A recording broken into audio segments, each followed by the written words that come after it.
A few years ago, when I was still volunteering as a chaplain in the ER at Renown, I met a patient who'd been brought in by ambulance. I'm pretty sure she was unhoused, and I believe she had a psychiatric diagnosis. She was dazed and dirty. When I introduced myself and asked if I could do anything for her, she said, "I'm sad. I'm just so sad." "How can I help you be less sad?" I asked her.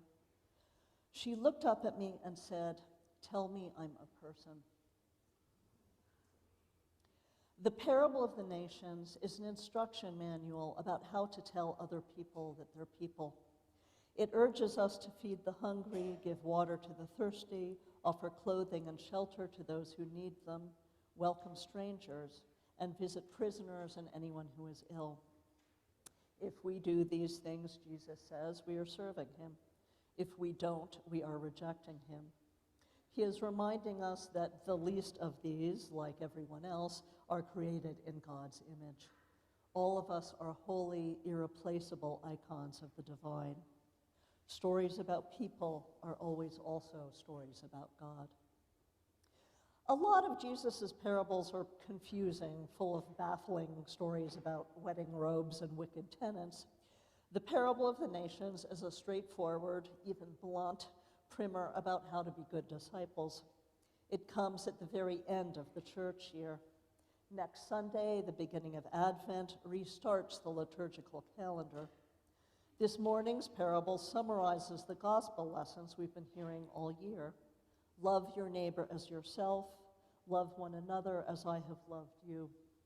If we've been paying attention, none of this should be a surprise. Most of the people this gospel instructs us to serve, though, are in places many people would prefer to avoid: prisons, hospitals, homeless shelters, dark alleys. The infamous NIMBY acronym, Not in My Backyard, attests to how vehemently many people would like the least of these to remain out of sight. In this parable, as in many others, Jesus challenges us to broaden our definition of neighbor. Today is Christ the King Sunday. The King born in a stable urges us to seek him just about everywhere except palaces. Almost 20 years ago, I attended a city hall meeting about construction of the homeless services complex on Record Street. The project had been stalled for at least a decade, repeatedly blocked by Reno residents and business owners who didn't want to live next to soup kitchens and shelters. At the meeting I went to, though, downtown business owners argued passionately for the project. Unhoused people outside their storefronts had driven away customers and lowered property values. The homeless services campus would give them somewhere else to go. Motivated both by compassion and profit, this version of NIMBY replaced Not in My Backyard with Not in Front of My Store. A friend who owned a Bay Area bookstore felt very differently. He went to an Oakland City hearing to argue against forcing the unhoused off the streets. "A couple of guys camp out in my doorway when the store's closed," he told the city council. "They've stopped robberies. It's their neighborhood, too. They don't want crime any more than you or I do." My friend viewed the men camping in front of his store as neighbors rather than intruders. He appreciated what they offered instead of fearing what they might take.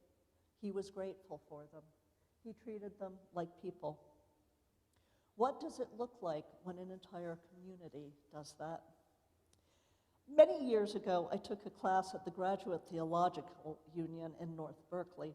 The area is so thickly covered with seminaries that it's known as Holy Hill. Between Holy Hill and the UC Berkeley campus runs a street called Euclid Avenue, 2 blocks crammed with delis and inexpensive student eateries. I ate lunch and dinner there every day. And so, like everyone else who spent time on Euclid Avenue, I quickly got to know Allison Trueheart.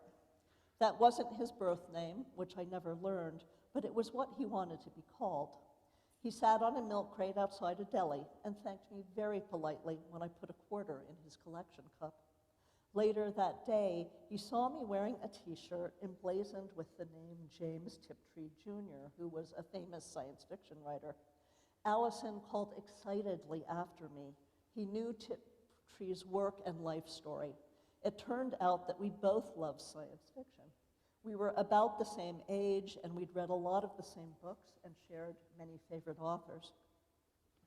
Allison told me that he got most of his books from the free box at the local library. He kept some and sold the rest, arranging them on a blanket next to his milk crate. He said that divinity students would come by and say, "That book, I've been looking for that book forever. I insist on giving you $20 for that book." He told me that the deli owner gave him free meals in exchange for help sweeping the street in front of the store. I visited Allison for years, checking in with him every time I went to Berkeley. I introduced him to my husband. We traded books and talked about what we were reading. I gave him an unusual rock I'd found on the beach. He gave me a blue glass heart he'd found next to a dumpster. I often gave him cash, and sometimes I offered to buy him a meal. He didn't always accept, but when he did, he unfailingly invited me to share the food with him. Over the years, I learned more about why he was on the street. I realized that the coffee cups he sipped from usually contained beer. Some of his conversation pointed to long-standing mental illness, for which the beer was almost certainly self-medication. He didn't trust churches, although he never said why. The first time I met him, I told him I was in church class, and he took like 10 steps backwards and said, "I don't trust churches." And I said, I don't trust some of them either. I don't blame you. And then we were fine.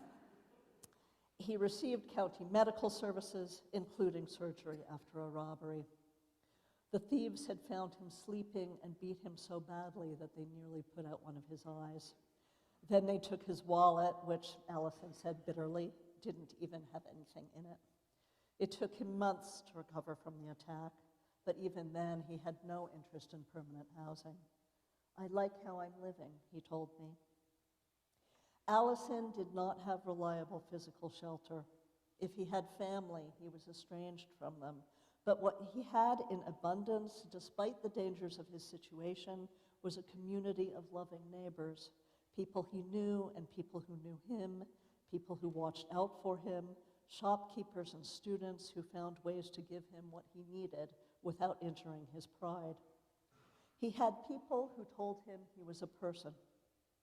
Certainly his friendliness, his intelligence, and charm helped, but I suspect those traits came so easily to him, at least in part, because Euclid Avenue felt like home rather than hostile territory. When I hadn't seen him on 2 consecutive trips to Berkeley, I became worried. I talked to the shopkeepers on Euclid Avenue, but no one knew where he was. I did a Google search and found a mention of him in an article about a UC Berkeley professor. This man and his wife had known Allison well, the article said. They'd visited him when he was dying in the hospital. I'd had a gut feeling that Allison was dead. I'm grateful that he didn't die alone. What the least of us need, even more than food and water and clothing and shelter, is to be seen not as least, but as best and most beloved children of God's royal family. The best way to tell other people that they're people is to include them in community, to find common ground. We all need food and water and shelter and clothing. We all need others to honor our basic kinship, to welcome and delight in us. And sometimes we find other commonalities. We're fascinated by unusual beach rocks. We share favorite authors. I keep the glass heart Allison gave me on my desk, especially during the darkest time of the year when the feast of Christ the King always falls. The heart reminds me that divinity is everywhere. The light of Christ blazes forth in prisons and hospitals, homeless shelters, and dark alleys. Giving our neighbors in those places what they need, we aren't just telling them that they're people. We aren't just fulfilling a duty. We're opening ourselves to the astonishing diversity of the many faces of God. And when we're lucky, we make beloved friends. Amen.